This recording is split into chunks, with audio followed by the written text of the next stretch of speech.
नमस्कार दोस्तों, ब्लडी सच के आज के इस हैरान कर देने वाले बहुत ही ज्यादा खौफनाक से अनोखे डिफरेंट से एपिसोड में आप सभी लोगों का बहुत बहुत स्वागत है। दोस्तों, आज के इस एपिसोड में मैं आप सभी लोगों के सामने लेकर आ गया हूं पाकिस्तान में घटी हुई एक ऐसी अजीबोगरीब घटना की सच्ची कहानी जिस सुनकर आपका दिल दहल जाएगा। दोस्तों, ये एक ऐसी घटना है जिस घटना की वजह से आज भी उस पर्टिकुलर गांव के लोग अपने घर से बाहर निकलने के बारे में कई बार सोचते हैं। शाम के वक्त कोई भी इंसान एक पर्टिकुलर घर के आसपास भटकता भी नहीं है, कोई भी इंसान इस घर में रहने की एक बार भी नहीं सोचता है। दोस्तों, बिना गोल गोल बातें किए हम लोग शुरू से शुरुआत करते हैं। दरअसल ये बात है सन 2012 की। 2012 में पाकिस्तान के इस गांव में एक ऐसा परिवार एक ऐसे घर में रहने के लिए आता है जिस घर में काफी समय से कोई रह ही नहीं रहा था। काफी समय से नहीं, इस घर से लोग खौफ भी खाते थे। अब लोग खौफ क्यों खा रहे हैं उसका कारण तो खुद को नहीं पता था। लोग बस एक दूसरे की देखा सीखी करने लगे थे। लोग बोलते थे कि वो लोग कहते हैं कि उस घर के पास मत जाना, तो हम भी नहीं जाते। लोग कहते हैं कि रात के वक्त अपने घरों से बाहर मत निकलना, तो हम लोग भी नहीं निकलते। कारण सटीक किसी को भी नहीं पता था, क्योंकि शायद उस घर का इतिहास बहुत पुराना था और उतना पुराना आदमी कोई यहां पर जिंदा तो नहीं था। लेकिन खैर, यहां पर ये जो परिवार रहने के लिए आता है, इस परिवार को आसपास के गांव के लोग बड़े हैरानगी से देखते हैं कि बताओ, इस घर में तो इतने समय से कोई रहने के लिए नहीं आया था, कोई पलटकर देखता भी नहीं था। सब लोग खौफ खाते थे, ये कौन सा परिवार है जहां पर रहने के लिए आ गया है। खैर, गांव के एक बुजुर्ग जिनकी उम्र करीबन 60 साल की थी, वो आगे बढ़ते हैं और आरिफ नाम का लड़का जो यहाँ पे शिफ्ट हो रहा था अपने परिवार के साथ, उससे बात करते हैं। आरिफ बताता है कि ये प्रॉपर्टी हमने काफी समय से खरीद के रखे थे, लेकिन क्या है कि हमारा काम इधर उधर चालू रहता था, इसलिए हम लोग यहाँ पर शिफ्ट नहीं हो रहे थे। लेकिन अब सोचे कि यहाँ पर शिफ्ट हो जाते हैं। पिताजी वृद्ध हो चुके हैं, तो हम लोगों ने सोचे कि पिताजी के लिए एक उनका घर यहाँ पे सेटल करके दे देते हैं और हमारा तो आना जाना होता रहेगा। आरिफ का विवाह दरअसल अभी से कुछ ही साल पहले हुआ था। आरिफ की पत्नी नौजवान थी और बेटी थी केवल 3 साल की। बस ये लोग यहाँ पर अपना ट्रक से सामान उतार रहे थे और सामान जमाए जा रहे थे। वृद्ध इंसान जिसने आरिफ से ये सवाल किया था, वो भी अपने चेहरे पे क्वेश्चन मार्क लेकर लौट जाता है कि बताओ यार, कैसे लोग हैं इस घर में रहने के लिए आए हैं। ये घर बहुत अजीब है। हालांकि ये घर दिखने में बहुत सुंदर था, बहुत बड़ा था, लेकिन इसका इतिहास किसी को नहीं पता था। लेकिन जितना भी पता था, वो ये पता था कि ये घर ठीक नहीं है भाई। खैर, ये घर यहाँ पर शिफ्ट हो जाता है। अब जो दादाजी थे, आरिफ की बेटी का नाम था शहनाज। इनको ना हमेशा से शहर वाला एटमॉस्फेयर देखने को मिला था। हालांकि आरिफ और उसकी पत्नी को भी देखने को मिला था, लेकिन वो वृद्ध हो चुके थे और ये बच्ची थी। तो अचानक से गांव को बहुत सालों बाद देखे तो काफी ज्यादा एक्साइटेड हो गए। अब ये इनका खुद का घर था। इनके घर के बाहर एक बहुत बड़ा बगीचा जैसा बना हुआ था और उसके बाद बहुत बड़ा गेट था। उसके बाद ये घर की सीमा खत्म होती थी। तो दादाजी और बेटी हमेशा से ये सोचा करते थे कि हम अपने घर के अंदर नहीं, ये बगीचे में सोएंगे, बहुत मजा आएगा। और जब ये ठंड लग रही होगी ना, तो बढ़िया जो रजाई ओढ़कर सोएंगे, फॉग देखेंगे, खुला आसमान देखेंगे, तो वो एक्सपीरियंस ही अलग होगा।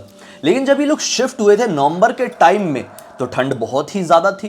खैर, ये लोग पूरा नवंबर और दिसंबर अंदर ही सो कर बिताते हैं। और जैसे ही जनवरी का टाइम आता है, ये लोग डिसाइड करते हैं कि चलो, ठंड कम हो चुकी है, अब हम बगीचे में सोना शुरू करेंगे। आज पहला ही दिन था, तारीख थी 10 जनवरी सन 2013। ये लोग अपनी खटिया बाहर निकालते हैं और अपने बगीचे में लगे हुए एक बहुत ही बड़े से पुराने से नीम के पेड़ के नीचे अपनी खटिया बिछाते हैं और सोने लगते हैं। सोते हुए ज्यादा समय हुआ ही नहीं था। आरिफ और आरिफ की पत्नी घर पे सो रहे थे और नीम के पेड़ के नीचे दादाजी और शहनाज सो रहे थे, यानी दादा पोती सो रहे थे। अचानक से इनको झटका सा लगता है और वो झटका एक तरीके के मानो एक फोर्स में बदल जाता है और उस फोर्स की वजह से दादाजी और शहनाज जमीन पर गिर जाते हैं। आंख खुलती है तो पाते हैं कि खटिया उल्टी पड़ी हुई है। अब शहनाज को कुछ समझ में नहीं आया था, लेकिन दादाजी कुछ तो समझे थे। शहनाज का हाथ पकड़ते हैं और भागते हैं अंदर की तरफ, चिल्ला चिल्लाकर अपनी बेटी बहू को उठा लेते हैं और बोलते हैं कि देखो, आज के बाद कभी भी अपने घर से बाहर, अपने बगीचे में भी सूर्यास्त के बाद नहीं निकलना है, यानी सूरज ढलने के बाद नहीं निकलना है। तो अब ये बात को सोचकर आरिफ और आरिफ की पत्नी काफी ज्यादा हैरान होते हैं कि बताओ, दादा पोती की जोड़ी इतने टाइम से सोच रही थी कि हम लोग बगीचे में सोएंगे, बगीचे में सोएंगे, आज ही बगीचे में सोने चले गए थे, तो ऐसा क्या हो गया जो ये लोग आके ऐसा कह रहे हैं। तो अब जो दादाजी थे वो पूरी बात बताना शुरू करते हैं। आरिफ को बताते हैं कि जब हम दोनों बाहर सोए ही थे, सोए हुए थोड़ा टाइम बीता ही था कि अचानक से हमारी खटिया को एक झटका सा पड़ा और वो झटका फोर्स में बदला। मैं नीचे गिरा तो ऐसा लगा कि मेरे कान के पास आके किसी ने बड़ी ही बेहुदा और गंदी सी आवाज में ये कहा है कि आज तो सो गए, लेकिन आज के बाद यहां पर मत सोना, वरना तुम्हारी मौत पक्की है। आरिफ जैसे ये बात सुनता है काफी ज्यादा घबरा जाते हैं। एक तरफ उसके वृद्ध पिताजी और एक तरफ उसकी छोटी सी बेटी, उनके साथ कुछ ऐसा घट गया था। खैर ये लोग डिसाइड कर लेते हैं कि हम आज के बाद उस नीम के पेड़ के आसपास जाएंगे भी नहीं, लेकिन ये तो इनका घर था, महंगा खरीदे हुए थे, ऐसे कैसे छोड़ देते। सभी लोगों ने दादाजी की बातों के ऊपर विश्वास किया। बस इस घटना को कुछ ही दिन बीते हैं, आरिफ की पत्नी की तबीयत बहुत ज्यादा खराब होने लगती है। क्या हुआ था इसे कुछ समझ में नहीं आता। आसपास के हकीम को दिखाया जाता है, लेकिन कोई फायदा नहीं मिलता। शहर ले जाया जाता है, शहर में भी डॉक्टर्स को समझ में नहीं आता है। धीरे धीरे करके आरिफ की पत्नी के जो शरीर था वो पैरालाइज होने लगता है, और अब वो नौबत आ जाती है कि वो अपने बिस्तर से हिल भी नहीं सकती थी। और फिर एक दिन ऐसा आता है उस घटना के ठीक 1.5 महीने बाद कि आरिफ की पत्नी की दर्दनाक मृत्यु हो जाती है। अब सभी लोग घर पे बहुत ज्यादा दुखी थे। उसे समझ में नहीं आ रहा था आरिफ को कि क्या करे। कहीं ना कहीं दिमाग में ये क्लिक था कि जो कुछ भी हुआ इसी पेड़ की वजह से हुआ है। आरिफ धीरे धीरे करके डिप्रेशन में जाने लगा था। सोच रहा था कि हम कितने अच्छे थे शहर में, जब से इस घर में आए हैं ये नीम के पेड़ का जो वाकया घटा है, उस दिन के बाद से हमारे परिवार को किसी चीज की नजर लग गई है। वो गुस्से में था, पता नहीं क्या सामान उठाता है आधी रात को और पेड़ काटने के लिए आगे बढ़ जाता है। उसके हाथ में शायद कुल्हाड़ी थी। कुल्हाड़ी से जैसे ही पहला फोर्स मारता है उस पेड़ को, मानो कि आरिफ को सुनाई देता है किसी की जोर से चीखने की आवाज। आरिफ घबरा जाता है और हवाएं बहुत ज्यादा चलने लगती है। आरिफ इतना ज्यादा घबरा जाता है कि कुल्हाड़ी को वहीं छोड़कर अपने घर के अंदर चले जाता है और सोने का नाटक करने लगता है। हालांकि उस रात को पूरी उसे नींद नहीं आई थी। अभी भी उसके दूसरे रूम में सोए हुए पिताजी और उसकी बेटी को कानो कान ये घटना की खबर नहीं पड़ी थी। अब आरिफ जैसे तैसे करके ये रात काटता है। अगला दिन निकलता है तो आरिफ कुछ बाहर काम से जाना चाहता था, लेकिन आज उसकी हिम्मत नहीं पड़ती है। ना जाने क्यों उसको बहुत कमजोरी फील हो रही थी। फीवर सा आ गया था। अब ये फीवर वापस से ही एक अजीबोगरीब बीमारी में तब्दील हो गया, जो बीमारी शायद उसकी पत्नी को हुई थी। सिम्टम्स वही से हो रहे थे, इसलिए वो घबरा गया था। उसने पहले ही डिसाइड किया कि जल्द से जल्द डॉक्टर के पास जाते हैं शहर में। अगर ये परेशानी बढ़ी नहीं तो शायद इसका इलाज किया जा सकता होगा। डॉक्टर्स के पास जाते हैं और डॉक्टर्स आरिफ को एडमिट करने के लिए बोल देते हैं, क्योंकि आरिफ लगातार कमजोर होता जा रहा था और एक ही दिन में एक ऐसी नौबत आ गई थी कि वो खड़ा होता था तो गिरने लगता था। तो खैर उसे एडमिट कर लिया जाता है और फिर से 1 महीने बाद दर्दनाक तरीके से आरिफ की भी हॉस्पिटल के बेड में मौत हो जाती है।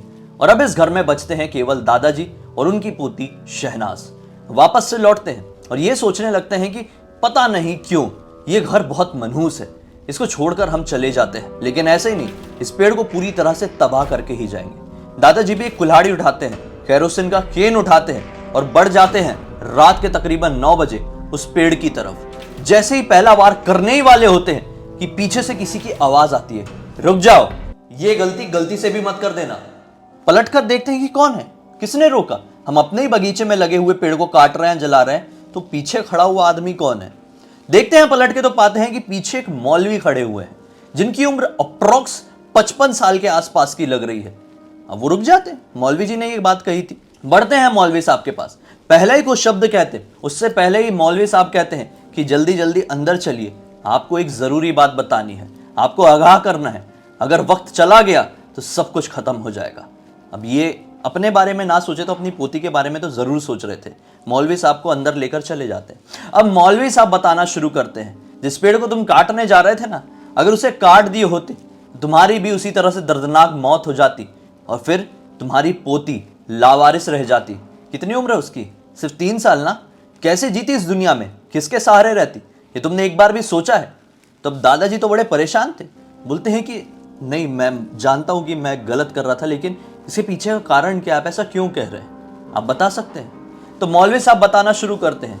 एक घटना लगभग 45 साल पहले इस घर में एक परिवार रहा करता था। उस परिवार में चाचा, माता, पिता और एक बेटा हुआ करता था।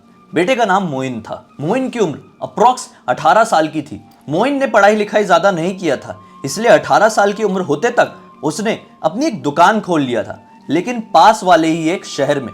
वो दिनचर्या ऐसी थी कि सुबह सुबह अपनी दुकान के लिए निकल जाता, पूरे दिन दुकान चलाता और रात में 8-9 बजे के आसपास अपने घर लौट जाता, खाता पीता और सो जाता। मोइन का बाजू वाले घर में एक बहुत ही अच्छा दोस्त रहता था जिसके माता पिता कोई नहीं थे। शायद बचपन में ही उसके माता पिता की मृत्यु हो गई थी जब उसकी उम्र यही कोई 15 साल की रही होगी। जब से लेकर वो अपने आप को अकेले ही संभाल रहा था। मोइन पैसे कमाने में उसका हाथ बटाता था। मोइन ने उसे अपने दुकान में रख लिया था। जो भी आमदनी होती उसका कुछ हिस्सा अपने उस दोस्त को दे देता। अब दोनों सुबह सुबह कई बार एक साथ जाते, कई बार मोइन अकेला जाता और कभी कभी मोइन जल्दी जाता तो उसका दोस्त दुकान बंद करके अपने घर को लौटता। अब एक बार की बात है, अप्रैल या मई का महीना चल रहा होगा। मोइन दुकान बंद करके अपने घर को लौट ही रहा था कि अचानक से बीच रास्ते में जोरों की बारिश होना शुरू हो गई। मोइन अकेला था और भीगना शुरू हो गया। मोइन को एक आदत थी, वो हमेशा एक बहुत ही स्ट्रॉन्ग अतर लगाकर घूमता था, जिसे लेकर उससे घर वाले हमेशा मना करते थे कि इतना स्ट्रॉन्ग अतर मत लगाया कर, अच्छा नहीं होता है रात के वक्त, तू जंगली इलाके से आता है, पता नहीं किस तरह की चीजें तुझसे अट्रैक्ट हो जाए। लेकिन मोइन ये सारी चीजों पर विश्वास नहीं करता था। उसे सुगंध से, परफ्यूम से, अतर से बहुत ज्यादा प्यार था। तो बस उस रात को भी वो इसी तरह से लगाकर लौट ही रहा था और बहुत जोरों की बारिश होने लगी। बारिश इतनी बढ़ गई कि मोइन ने पहले तो सोचा था कि यार गर्मी का टाइम है, मई का टाइम है, इतनी बारिश नहीं होगी, चलता हूं ना, थोड़ा सा भीगूंगा तो क्या हो जाएगा, घर जाके पोंछ लूंगा, नहा लूंगा, सो जाऊंगा, इतनी कोई परेशानी वाली बात नहीं, तबियत थोड़ी खराब होगी। लेकिन मोइन चल ही रहा था। इसका ये डिस्टेंस अप्रोक्स 3-3.5 किलोमीटर का होता, लेकिन वो बारिश रुकने का नाम ही नहीं ले रही थी। बारिश भी बढ़ती ही चली जा रही थी। अब अचानक से मोइन को ठंड लगना शुरू हो गई। वो कांपने लगा और एक पेड़ को देखा और पेड़ को अपना सहारा लेकर पेड़ के नीचे खड़ा हो गया। बारिश और नहीं रुक रही थी और यहाँ पर 10 बज चुके थे। मोइन को चिंता होने लगी कि उसके अम्मी अब्बू घर पे बहुत ज्यादा टेंशन ले रहे होंगे, वो सही समय पर नहीं पहुंचा तो क्या होगा। बस वो ठिठुरते हुए शरीर के साथ आगे चलना शुरू करता है। 10 कदम चला ही होगा तो पाता है कि सामने एक बहुत ही खूबसूरत सी लड़की अपने ऊपर एक मानो कि एक कुछ ऐसा प्लास्टिक जैसा होता है, प्लास्टिक को ओढ़कर चल रही है, जिसकी वजह से वो बारिश से पूरी बची हुई थी। मोइन सोचता है कि अगर मैंने इस लड़की से थोड़ी हेल्प मांगा तो जो प्लास्टिक है मुझे भी उड़ा देगी, तो हम घर पहुंच जाएंगे, भीगेंगे नहीं, तबीयत खराब नहीं होगी। अब जो बहुत ज़्यादा ठंड लग रही है ये मोइन को डराने लगी थी। मोइन जल्दी जल्दी दौड़ के उसके पास जाता है और कहता है कि आप मुझे थोड़ा घर तक छुड़वा देगी, इस प्लास्टिक को उड़वा के, मुझे बहुत ठंड लग रही है। प्लास्टिक का एक हिस्सा मोइन की तरफ बढ़ा देती है। अब दोनों ही घर की तरफ बढ़ जाते हैं।